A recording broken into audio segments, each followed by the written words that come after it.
निकाय चुनाव को लेकर जहां एक सभी पार्टियां कर रही हैं मंथन, वहीं दूसरी तरफ ओपी राजभर ने अपने उम्मीदवारों के नाम किए घोषित।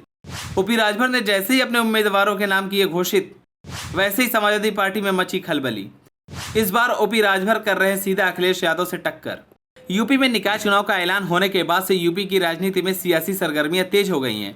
जहां एक तरफ सभी पार्टियां अपने उम्मीदवारों के नाम को लेकर मंथन कर रही हैं, तो वहीं दूसरी तरफ सुहेलदेव भारतीय समाज पार्टी यानी कि ओपी राजभर की पार्टी सबसे आगे निकल गई है।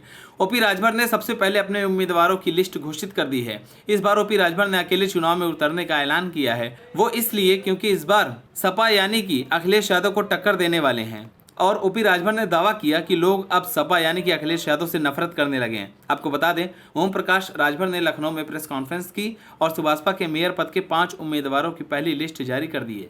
सबसे पहले लखनऊ मेयर सीट के लिए अलका पांडे को टिकट दिया है। दूसरे नंबर पर प्रयागराज सीट से महेश प्रजापति और तीसरे नंबर पर वाराणसी से आनंद तिवारी, चौथे नंबर पर गाजियाबाद से दयाराम भार्गव, पांचवें और आखिरी नंबर पर कानपुर से रमेश राजभर को मेयर पद का उम्मीदवार बनाया गया है।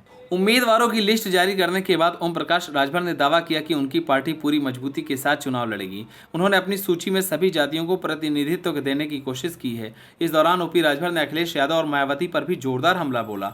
राजभर ने कहा कि सपा को जब चुनाव आता है तब बाबा साहब और काशीराम याद आते हैं। चुनाव जीतने के बाद सपा जनेश्वर मिश्र और लोहिया जी को याद करने लगती है। उन्होंने कहा कि इस बार सपा का जीतना मुश्किल है। लोग सपा से नफरत करते हैं। अगर लोग नाराज होते तो अखिलेश उन्हें मना सकते थे, लेकिन वो उनसे नफरत करते हैं। साथ ही साथ ओम प्रकाश राजभर ने इस दौरान एक बार फिर से दलित प्रधानमंत्री बनाए जाने की मांग की। उन्होंने कहा कि अगर अखिलेश यादव इतना ही काशीराम की विचारधारा को मानते हैं तो उन्होंने कहा कि देश का प्रधानमंत्री दलित होना चाहिए, तो फिर मायावती या कांग्रेस के राष्ट्रीय अध्यक्ष मल्लिकार्जुन खड़गे को पीएम क्यों नहीं बनवाते हैं। आप सभी को क्या लगता है, क्या इस बार निकाय चुनाव में ओपी राजभर अखिलेश यादव को टक्कर दे पाएंगे या नहीं? हमें कमेंट कर जरूर बताएं। अगर आप नए हैं तो हमारे चैनल को सब्सक्राइब करें।